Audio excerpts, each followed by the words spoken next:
नमस्कार, हिंद टीवी में आपका स्वागत है। राजनीति में हर एक कदम कहीं न कहीं दूर की रणनीति की ओर इशारा करता है।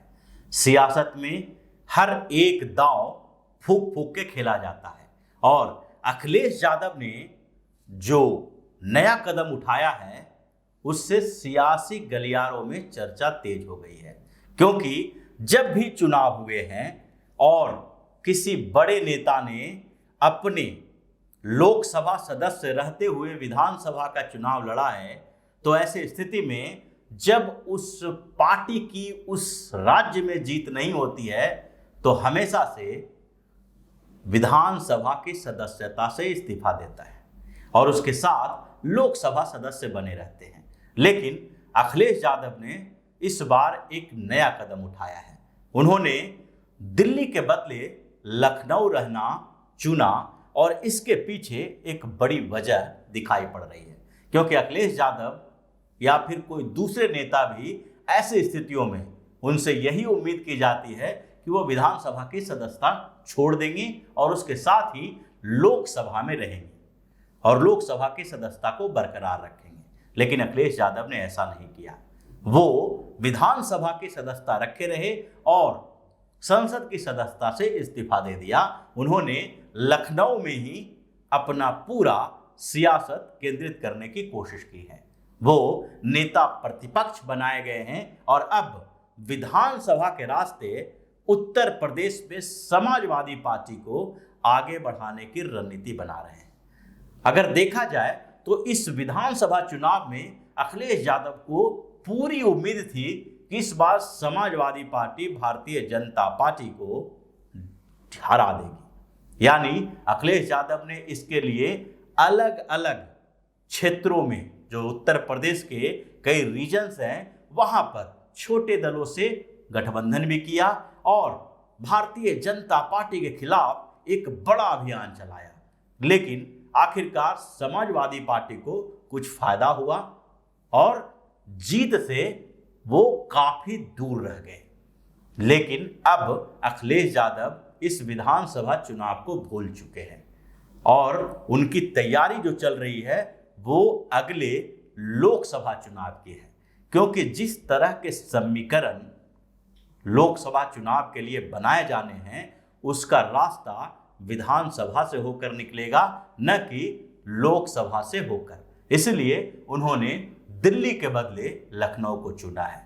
जिस तरह के समीकरण विधानसभाएं बने हैं उनसे वो लग रहा है कि अगर हमने लखनऊ के बदले दिल्ली में खुद को केंद्रित कर लिया तो लोकसभा चुनाव में भी उनकी स्थिति पहले से बदतर हो जाएगी। विधानसभा चुनाव उत्तर प्रदेश का हुआ और उसमें जातीय समीकरण के साथ साथ जो साइलेंट वोटर ने भारतीय जनता पार्टी का साथ दिया, इससे अखिलेश यादव ने पूरे समीकरण को बदलते हुए देखा। उन्हें लग रहा है कि जिस तरह से भारतीय जनता पार्टी ने नंद यादव ओबीसी वोटर में अपनी पैठ बढ़ाई है और उसके साथ साथ भाजपा को इस बार 25% से ज्यादा यादवों का वोट में मिला है, तो उससे आगे की सियासी पारी जो समाजवादी पार्टी के है उसके लिए खतरा हो सकता है। और इसके लिए जरूरी है कि विधानसभा से सड़क तक की राजनीति अभी अगले 2 साल तक पुरजोर तरीके से करनी होगी और ये तभी संभव है जबकि वो विधानसभा में ही रहे। विधानसभा में योगी की सरकार के खिलाफ वो लगातार आवाज उठाएंगे। नेता प्रतिपक्ष होने के कारण वहां पर वो विधानसभा के सत्र की बैठकों में भाग लेंगे और उत्तर प्रदेश के मुद्दों को लगातार जीवित रखने की कोशिश करेंगे, ताकि 2 साल बाद जो लोकसभा चुनाव होने हैं उसमें उत्तर प्रदेश के अंदर कम से कम उनका आधार पहले से थोड़ा मजबूत हो। उम्मीदें बहुत थी और समाजवादी पार्टी वो उम्मीदों पर खड़ा नहीं उतर पाई। समीकरण बदले और उस समीकरण में मायावती भी फिट नहीं हुई।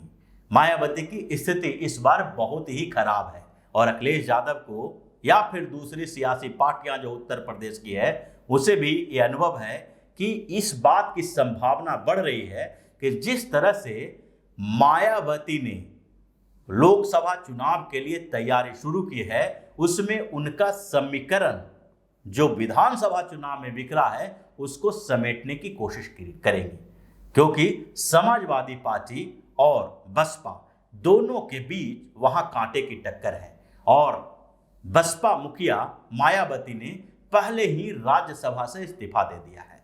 यानी अब पिछली रणनीति वो भी बदल रही है। वो लगातार जब भी विधानसभा का चुनाव होता था तो आज तक वो विधानसभा का चुनाव तो नहीं लड़ी, लेकिन हमेशा वो दिल्ली की राजनीति में व्यस्त रहते थे।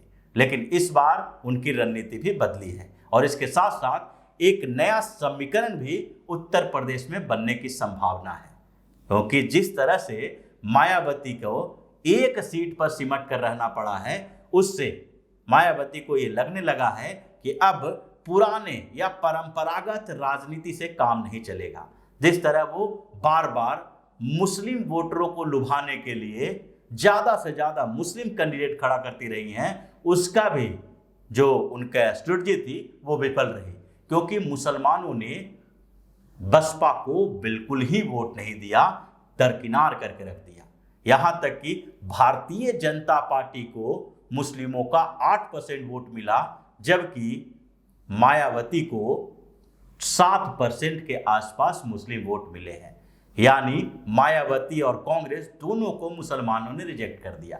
अब मायावती की अगली रणनीति लोकसभा चुनाव के लिए हो सकती है कि वो कहीं न कहीं भारतीय जनता पार्टी से गठबंधन भी कर सकती है और इसलिए अखिलेश यादव के लिए उत्तर प्रदेश में अपने अस्तित्व को बचाकर उन्हें बेहतर तरीके से समाजवादी पार्टी को स्थापित करने के लिए ये जरूरी है कि स्टेट के पॉलिटिक्स में ज़्यादा इन्वॉल्व हों और स्टेट की पॉलिटिक्स स्टेट में रहकर ही डील की जा सकती है, न कि दिल्ली के रास्ते। अगर लोकसभा सदस्य वो रहते तो उन्हें सदन की बैठकों में आना पड़ता, अगर संसद की बैठकों में नहीं आते, अगर सत्र के दौरान उनकी उपस्थिति नहीं रहती, तो भी कई सवाल उठते कि अखिलेश यादव जो समाजवादी पार्टी के मुखिया हैं वो अपने स्टेट की समस्या को संसद तक नहीं पहुंचा पा रहे हैं और ये सवाल उन्हें परेशान भी करती और चुनावी माहौल में उनके लिए नुकसान का सौदा हो सकता था। इसलिए उन्होंने अपने आप को लखनऊ तक सीमित कर लिया है और अब अगले कुछ सालों तक वो लगातार विधानसभा से सड़क की राजनीति करने वाले हैं। यानी सदन से सड़क तक वो हमेशा और हर तरह से भारतीय जनता पार्टी को घेरने की कोशिश करेंगे और ये लगातार वो कोशिश करेंगे कि किसी तरह से जो एंटी बीजेपी वोट है वो कंसोलिडेटेड रहे, उनके साथ रहे और उसका बिखराव मायावती या फिर कांग्रेस के साथ न हो। जिस तरीके से उत्तर प्रदेश में कांग्रेस का भी ध्यान है, वो विधानसभा में कोई करिश्मा तो प्रियंका गांधी नहीं दिखा पाई, लेकिन अगले लोकसभा के लिए वो पृष्ठभूमि तैयार करके गई हैं और अब कुछ समय के बाद ही प्रियंका गांधी फिर से यूपी की राजनीति में लौटेगी और जिस तरह से विधानसभा चुनाव में दूसरी बार भाजपा की जीत हुई है, उससे आगे लोकसभा चुनाव के दौरान भी जो एंटी बीजेपी वोट है उसका भरोसा भी कांग्रेस की तरफ जा सकता है, क्योंकि नेशनल पॉलिटिक्स में सपा से ज्यादा बड़ी भूमिका कांग्रेस की होगी। तो ये सारी रणनीति को देखते हुए अखिलेश यादव ने आखिरकार फैसला लिया है कि वो दिल्ली नहीं बल्कि लखनऊ से अपने राजनीति को आगे बढ़ाएंगे और समाजवादी पार्टी को एक मजबूत आधार देने की कोशिश करेंगे।